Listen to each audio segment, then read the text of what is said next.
So I'm Marc Cheshire, and I'm the village historian. I welcome all of you. Thank you so much for coming. I should just mention, if you have any time after the presentation, if you've never been to the Historical Society, or if you need to look up somebody in an old yearbook or buy a Croton-on-Hudson t-shirt, we're just down the hall, and we're open today until 3. So you're welcome to come by after the presentation. So let's get started. William E. Harmon, who's shown in the back row on the right, was born in 1862 in Lebanon, Ohio. His younger brother, Clifford Harmon, standing next to William, was born 5 years later in Urbana, Ohio. They spent part of their youth on military bases in the Southwest, where their father commanded one of the African-American regiments of the US Army that became known as the Buffalo Soldiers. That experience had a lasting effect on William, who's best remembered today as a patron of aspiring African-American artists. In his 1928 obituary in the publication Opportunity, a Journal of Negro Life, noted the, quote, profound regret at his passing, lauding his sympathy and admiration for Negroes and desire to help them through his fundamental policy of stimulating initiative. The obituary quoted William's philanthropic philosophy. Some men keep a racing stable or a yacht. I have much more fun spending my money in helping people to help themselves.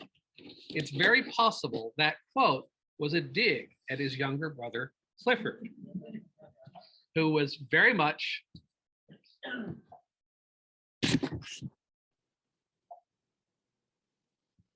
if this worked. Yes. Clifford was very much the rich playboy. He flew hot air balloons and airplanes for fun. He was an early aviator who flew in competitions and air shows across the country. Clifford had the 6th pilot license issued in the United States after the brothers Orville and Wilbur Wright. In 1910, Clifford Harmon became the first person to fly across the Long Island Sound. Quite a daring and dangerous thing to do at that time. Remember, this is the days of early biplanes that had just been invented by the Wright brothers. Unlike his taciturn, sober older brother, Clifford loved the limelight. Countless newspapers and magazine articles were published about him during his lifetime. By his mid-20s, William Harmon, on the left, was working as a traveling salesman in the Midwest when he decided to go into the real estate business. In an interview later in life, he described how he started his real estate empire. It wasn't easy to buy land in those days, he said. The first payments were always so high that a man with little money could not meet them. So most folks went wanting land, but they didn't buy any. I worked out a plan by which even the smallest wage earner could buy a building lot. All the purchaser needed was $1 to pay in cash and a few cents to pay each week. It was simply the installment plan applied to real estate, and I was sure it would work. I went to Cincinnati, where I had a brother, Clifford B. Harmon, shown on the right, and an uncle, Charles E. Wood. I told them my new idea and they liked it. My brother had $1,000, my uncle had $1,000, and I had $1,000. I had already decided upon the best tract to buy. So we pooled our money and bought it. And we laid it out in lots, built wooden sidewalks, and had the necessary papers prepared. The 3 men formed Wood, Harmon and Company in 1887. On December 14, 1887, the Branch Hill subdivision was set up just south of Loveland, Ohio. It had 200 lots, each of which could be purchased for a price of $25 each, with a down payment of $2. The Branch Hill subdivision sold out, and the firm of Wood Harmon expanded rapidly, opening offices in Pittsburgh, Philadelphia, Boston, Buffalo, Baltimore, Washington, D.C., and 18 other eastern cities over the next decade. On January 1, 1898, the company opened an office in New York City with money from investors in Boston. They began purchasing land in Brooklyn, following the routes of the rapidly expanding transit system. By May 1900, Wood Harmon had invested $4 million in Brooklyn real estate. The company had acquired more than 1,000 acres of farmland, comprising more than 20,000 building lots. In 1902, the New York Central Railroad announced plans to electrify their trains from Grand Central Station to a big train yard they would build south of the village of Croton-on-Hudson. The Harmons had been eyeing the Westchester market and began buying property along the commuter rail lines, just as they had done so successfully in Brooklyn, Boston, and other cities. By 1905, the new rail yards south of Croton were under construction. The same year, Clifford Harmon announced the purchase of the Van Cortlandt family farm, where he intended to build what he modestly called Harmon, the new city, the most important and extensive suburban development in the history of New York. That October, the Peekskill newspaper, the Highland Democrat, reported, quote, "The Van Cortlandt estate properties at Croton-on-Hudson, consisting of about 500 acres, have been sold by Catherine T.R. Matthews and Anne S. Van Cortlandt, surviving heirs of the Van Cortlandt family, to Wood Harmon and Company. The buyers intend to develop the property. The tract extends along the northerly bank of the Croton River for a distance of over 2 miles from its confluence with the Hudson.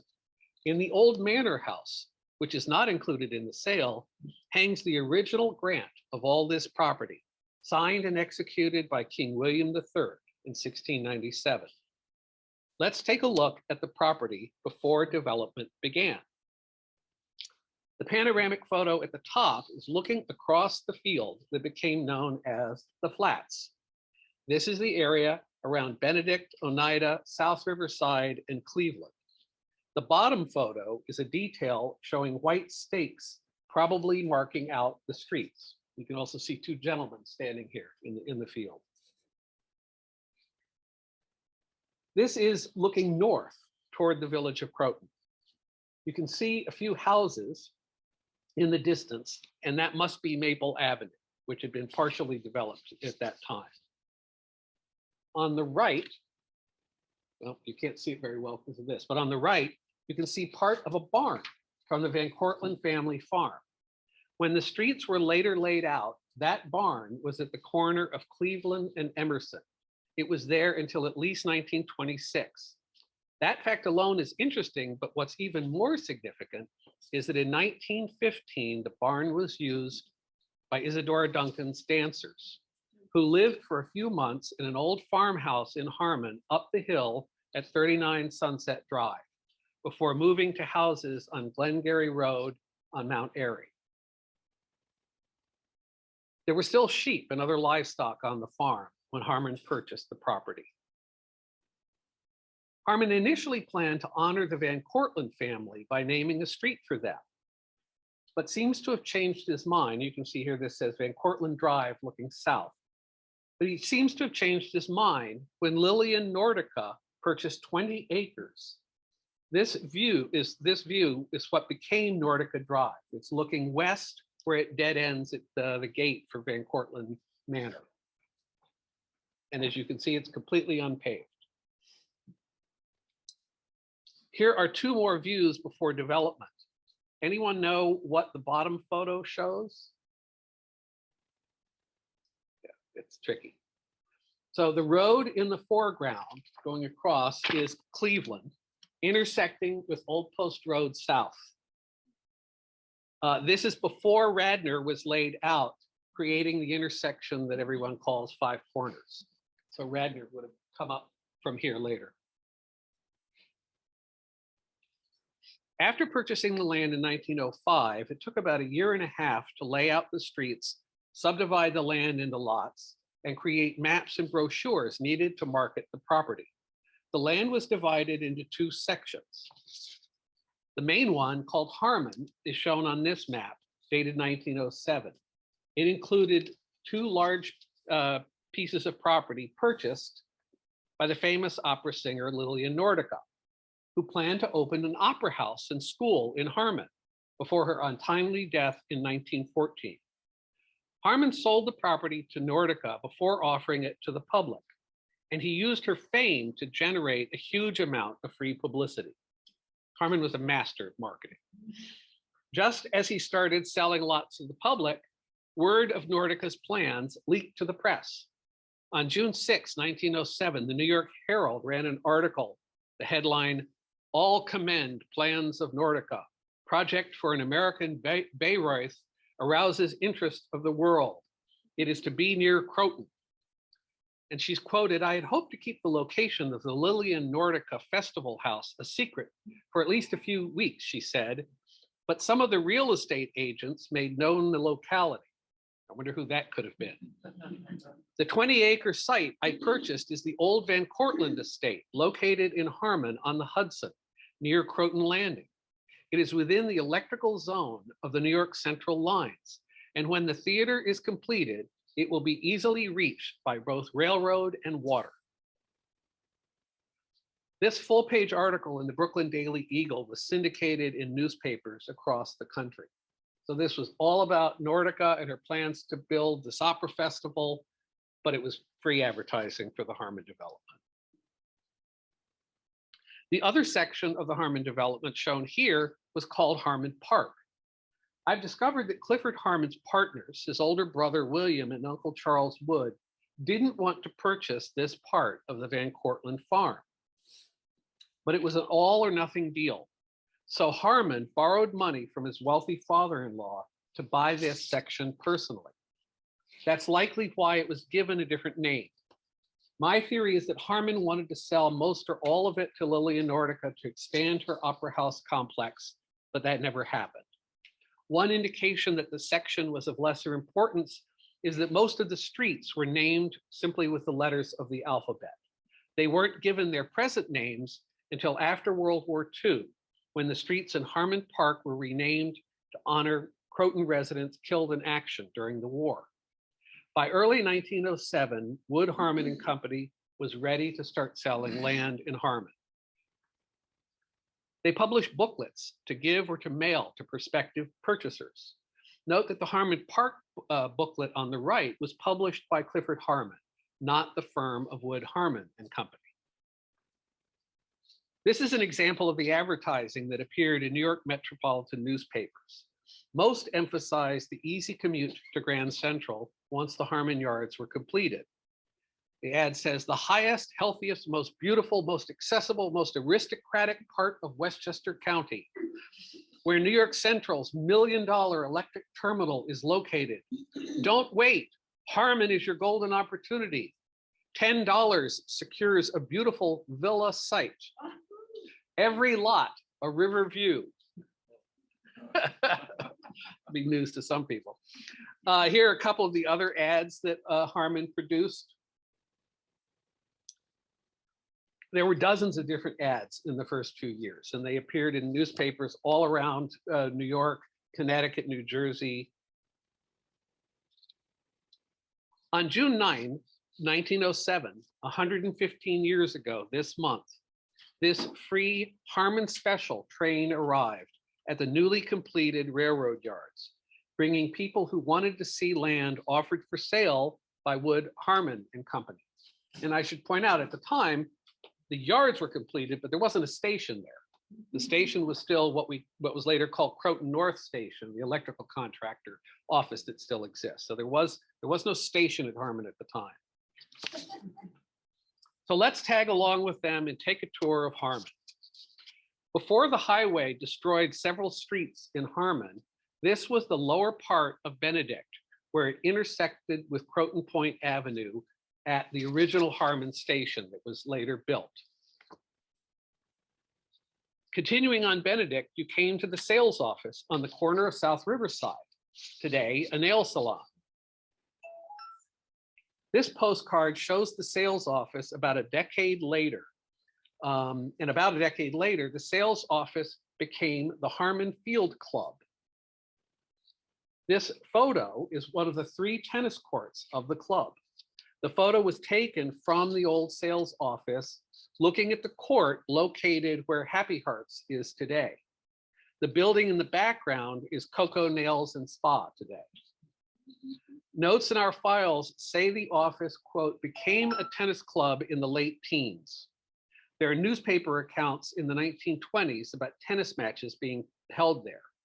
All the photos tinted brown like this one come from a sales booklet published in 1926. What people initially saw were streets, but no houses, with the exception of a few homes that were built as models. This is an amazing view of the intersection of Truesdale Drive with Franklin Avenue and Cedar Lane, circa 1906. Nothing there, except I love the horse and buggy coming up. This is one of the model homes on Lexington, advertised as, quote, a country villa on a small scale. A similar house was built on Sunset. Notice the newly planted trees and shrubs in front. This is what the same house looked like 20 years later. Margaret Mayo's home was located on Crest Street, overlooking the duck pond. The label on the photo says Young Avenue because Crest Street didn't exist yet. Mayo was a very successful actress and playwright. Until their divorce in 1919, she was married to theater and movie producer Edgar Selwyn, one of the founders of what became Metro-Goldwyn-Mayer Studios, or MGM. She invested money in real estate and eventually owned substantial land and rental properties in Croton and the surrounding area. Adjacent to this house, overlooking the duck pond, was this much grander house shown on the right. This is looking across a frozen duck pond in the winter. This house was owned by Margaret Mayo and her mother, but it caught fire and burned to the ground in 1926. The fire couldn't be fought because water pipes in the area were frozen. The foundations are still on the hillside above the duck pond today. The house on the left is at the end of Penfield. It is said to have been designed by the architect Sanford White. That's unlikely because White was famously murdered on the roof garden theater of the Madison Square Garden on the night of June 25th, 1906, when the Harmon development was just getting started. But it may have been designed by his firm. So here are a few more houses from this sales booklet. So clockwise from the left, we have the Playhouse on Truesdale Drive near the intersection with Nordica. Also known as the Country Playhouse, the Croton River Playhouse, and the Clubhouse. It was built sometime between 1908 and 1915, and it was used for summer stock, out-of-town productions, concerts, and other events by the Broadway and early film community who lived and vacationed in the area. The Playhouse was also said to be haunted. On the right is a large brick colonial house on Sunset near the playground. Actually, probably Lexington near the playground, but around Sunset. Below that is a house nearby on Observatory Drive. This one, once owned by E.A. Hungerford, who wrote the 1926 sales booklet most of these photos are taken from. On the bottom left is a large bungalow on Sunset at the intersection with Lexington near Old Post Road. Still drive by all of these places today. The Nico Inn was originally called the Nico Tea House. It opened in 1907, and it was used as an attraction to bring potential land buyers to Harmon. On July 1907, a newspaper wrote, "Nico Tea House among the pines on the Croton will be open soon. It is expected to be a popular place for New Yorkers to spend Saturday and Sunday. It is a quiet, secluded spot away from the noise of the city." An early promotional postcard for the Nico includes this poem. "Of Harmon on the Hudson, you surely must have heard, but if you'll give attention, I should like a word about the Nico Tea House on the wooded Croton's brink. The situation picturesque. The food is fine, we think.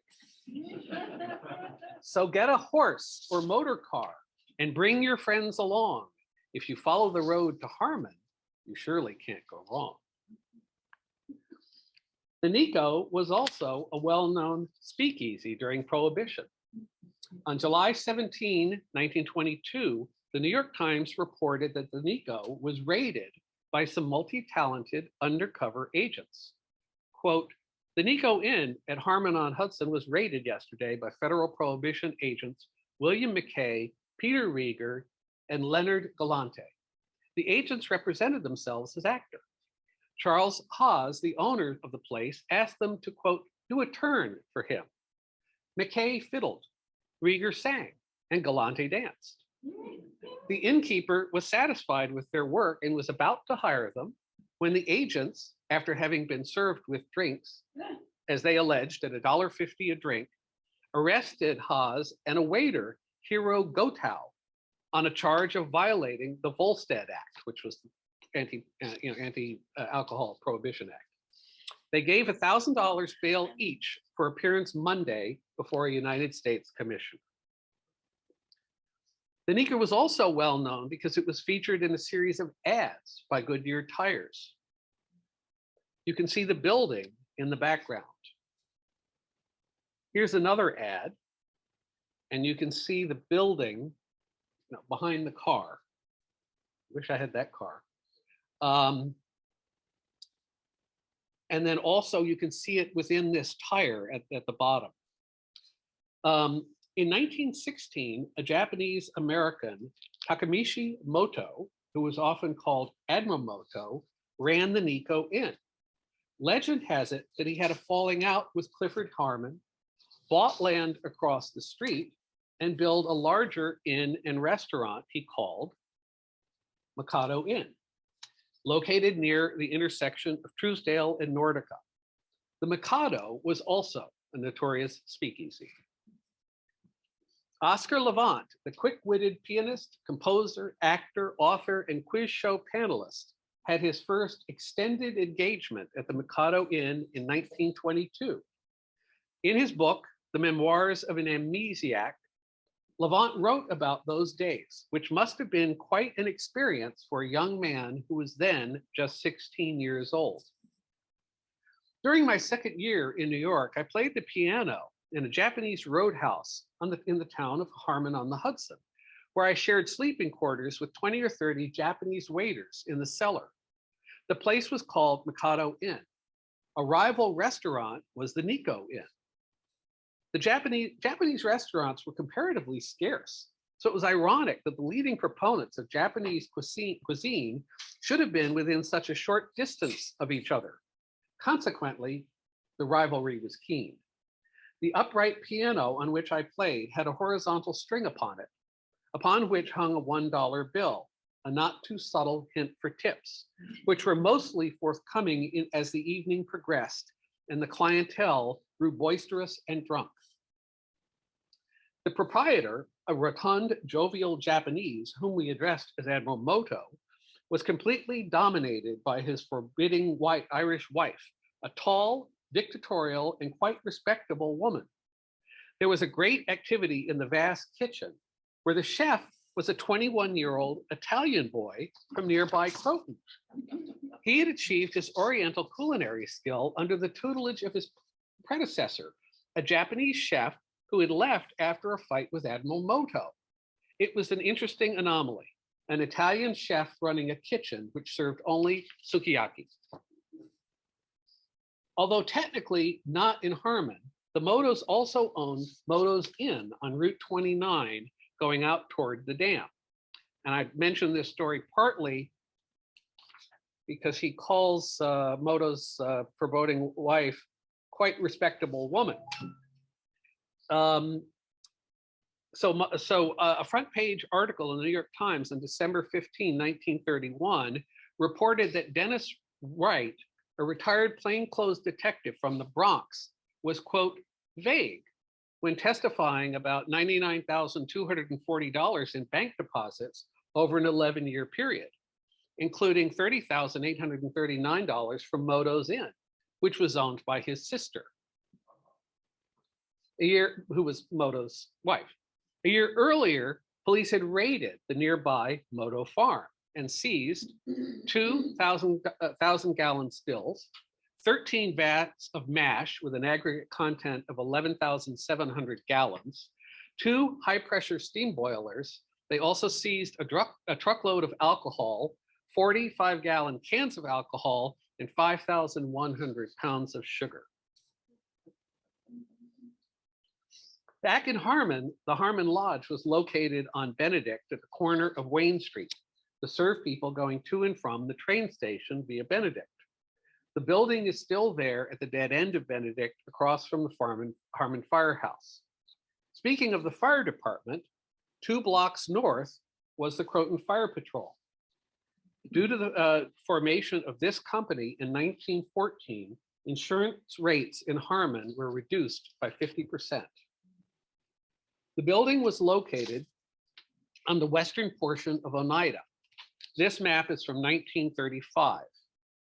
For reference, this is the Harmon Lodge, to give you a sense of what was removed for the highway.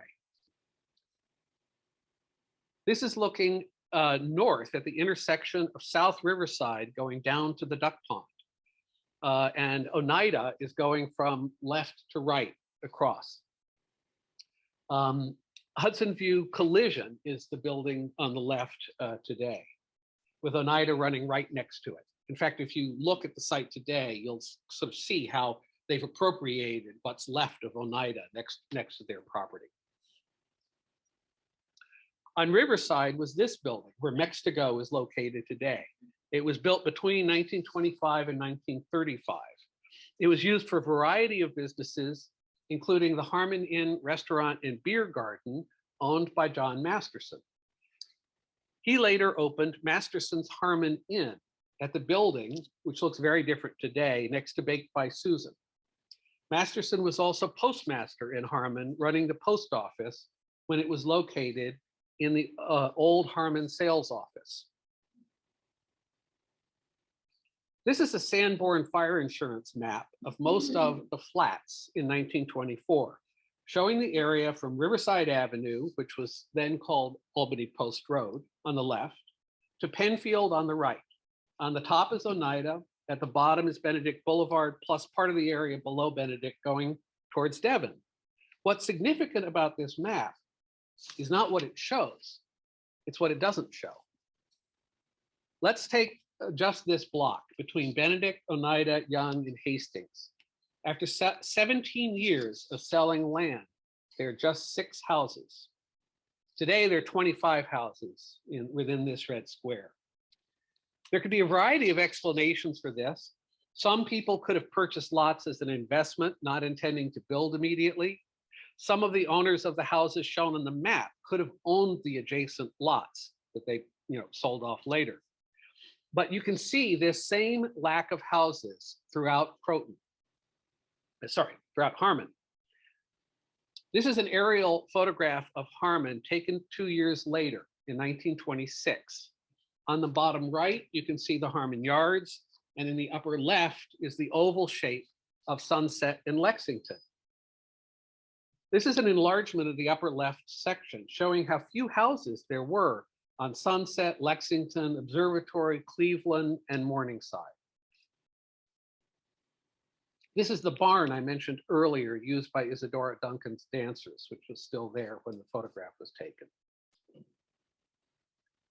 Here's an enlargement of the lower right section, showing an area of the Van Cortlandt farm that was still owned by the descendants. The northern section of this parcel was sold outside the family in 1945 and became the Starlight Drive-In in 1948. The bowling alley was opened a decade later. This part of the farm also had a barn, shown here. For this one, we have a photo. I recently supplied this to Historic Hudson Valley that's interested in possibly building some kind of structure in that property today. They wanted to know what the barn had looked like in case their architect wants to recreate it in some way or do something that looks similar. Here's a different aerial photo, also from 1926, showing the Croton River running along the bottom. This is the intersection of Nordica and Truesdale, showing the Playhouse, Nico, and the Mikado. But what shocked me about this photo was discovering that there were tennis courts on Truesdale as early as 1909, and they were still there in 1926. A newspaper article in August 1909 reported tennis courts and croquet grounds had been laid out near the Harmon Tea House, and rowboats and canoes had been purchased for the use of club members and their friends. The present headquarters of the club are at the Nico Tea House, where lockers have been provided for the members. This shows the lack of any development in the Harmon Park area by 1926. To orient you, the top arrow shows Bethel Chapel, and the bottom arrow is Quaker Bridge. So the Harmon Park area is this whole section in here.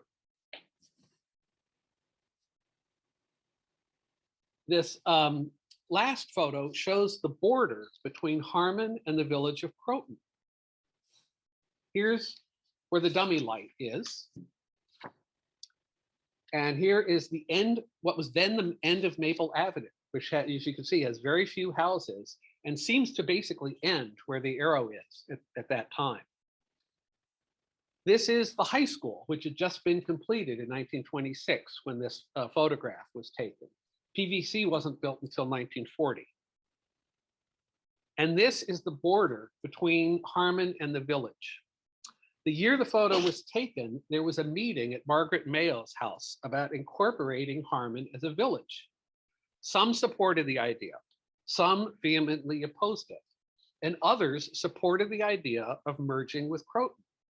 The possibility of merging had been raised as early as 1907, when the Croton Journal read an article that said, Harmon and Croton are side by side, and in time, they will become one village under one village or city government. Any and all improvements at Harmon will help Croton. There was a great debate for several years. Lawsuits were filed. Finally, a proposition to incorporate Harmon, part of Mount Airy, and the area north of the village, including part of Oscawana. The original borders of the village are shown by the inner dark line here. And these were the proposed borders after annexation. The proposition was favorably carried by a public referendum held on June 25th, 1930, and the annexation became effective on July 1, 1930, thus creating the present village of Croton-on-Hudson. So this is the basic history of Harmon, but I have a little coda about the origin of some of the street names. For the last few years, I've been researching street and place names in Croton, and what I've discovered about Harmon specifically is really fascinating. Nordica, of course, was named for the famous opera singer Lillian Nordica. The original Nordica Drive was longer. It ran along the Croton River to the intersection with Truesdale, as it does today, but it continued up what's now Old Post Road South to the intersection with Cleveland at Five Corners. At that intersection, the entire portion of today's Cleveland Drive that goes past the library and CET was originally called Nordica Boulevard. Having both a Nordica Drive and a Nordica Boulevard led to confusion. So in 1956, Nordica Boulevard became a continuation of Cleveland Drive. That was at the same time the lettered streets in the Harmon Park section were renamed for veterans killed in action. The section of Nordica Drive from Truesdale to Cleveland had already been named Old Post Road South in 1933. Benedict Boulevard was named for Clifford Harmon's wife, Louise Benedict, and her father, Elias Benedict. Newspaper accounts in 1910 say she was the first woman to make an airplane flight in New York in an early biplane piloted by her husband. My understanding is it was her first and only flight. Some women love to fly, and there were early women pilots, but she was not among them. Oneida was the name of the luxury yacht owned by Clifford Harmon's father-in-law, Elias Cornelius Benedict. When Harmon married Benedict's daughter, he and his new wife spent part of their honeymoon on the yacht. Even by the Gilded Age's gaudy standards, the Oneida was a fabulous boat, combining the elegance of a schooner, the speed of a steamer, the comfort of a luxury liner. It was on the Oneida in 1893 that a close friend of Benedict's had a secret operation to remove a cancerous tumor from his mouth. Who was the friend and why the secrecy? It was Benedict's good friend, President Grover Cleveland. This photo shows President Cleveland and his wife on the left with Benedict on the Oneida several years before the secret operation. Observatory was inspired by a 1903 Wood, Harmon and Company development in Philadelphia named Observatory Hill. Ads touted its location, quote, directly opposite the observatory erected and maintained by the University of Pennsylvania. The observatory is placed, as was natural, on the highest ground in or around Philadelphia. And from Observatory Hill, you can see for miles in every direction. Early newspaper articles about the Harmon development described the hill as, quote, a great natural observatory from which you might behold nature's handiwork. Other views of the Hudson along either shore are pleasing, but from Observatory Hill at Harmon, it is widest and most beautiful. According to a 1907 newspaper article, an observatory tower has been completed on the summit of Observatory Drive, from which you can obtain the finest panoramic views along the Hudson. I've never found a photograph showing the observatory tower at Observatory Drive. If anyone knows where one is, I would love to see it. Truesdale Drive was likely named for William H. Truesdale, a friend and business associate of Clifford Harmon's father-in-law. Truesdale was the president of the Delaware, Lackawanna, and Western Railroad and served with Benedict as a director of the U.S. Rubber Company. Truesdale lived near Benedict on the Long Island Sound in Greenwich, Connecticut. In 1910, when Clifford Harmon was planning his record-setting flight across the Long Island Sound to his father-in-law's estate, his alternative landing place was near Truesdale's Greenwich summer home.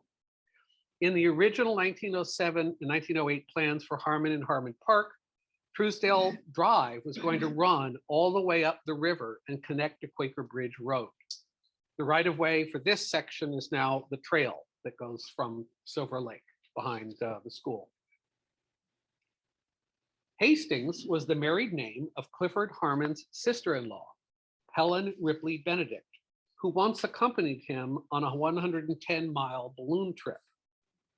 Her husband, Thomas Hastings, was an architect who met his future wife when his firm, Career and Hastings, was designing her father's palatial estate at Indian Harbor in Greenwich, Connecticut.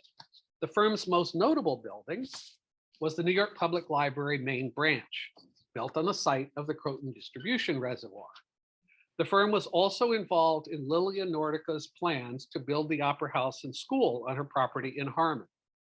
Hastings' father, the Reverend Thomas S. Hastings, officiated Clifford B. Harmon's marriage to Louise Benedict in 1904. Young was named for Clifford Harmon's friend, George W. Young, president of the U.S. Mortgage and Trust Company, who was the third husband of opera singer Lillian Nordica. There was also a Young Avenue in the Harmon development, Pelhamwood, in Pelham, New York. Pelham town historian Blake Bell says the street there was also named for Nordica's husband. Harley M. Alcott was one of Clifford Harmon's top salesmen, who worked for him for many years and was in charge of selling property in Harmon. They met in 1893 during Harmon's innovative marketing campaign for development named Melrose, located outside of Pittsburgh. Harmon recounted meeting Alcott in an article Harmon wrote in 1938, published in Esquire magazine. My horse and buggy were at the door of my office to take me back to Melrose. As I came out of my office, a very handsome young man handed me his card, H.M. Alcott, North American Review. I had spent enough money on advertising and did not want any more, and I told him so. But he replied, I don't want to sell you advertising. I want a job. All right, then, get in my buggy. And we started off to Melrose. On the way, I explained about the sale. When we arrived, he was all prepared. We sold off Melrose in 2 weeks with a net profit of $160,000, and my partners began to have a better opinion of my judgment. The young man I picked up on my way to Melrose outsold any man we've had and has been with me ever since. Melrose was one of Wood Harmon's early developments with a special significance to Clifford Harmon. When he purchased the land in 1893, his partners dismissed the property as, quote, nothing but a goat hill, and refused to invest in it. But Harmon came up with an innovative way of marketing it. He took out large newspaper ads announcing a contest for the best name for the development. The prize? A house and lot worth $5,000, a lot of money in 1893. He received more than 23,000 entries and turned the Goat Hill into a profitable investment. Penfield was the name of a Wood Harmon development near Philadelphia. Like Harmon, the major selling points of Penfield were the easy commute by rail and the bucolic country setting.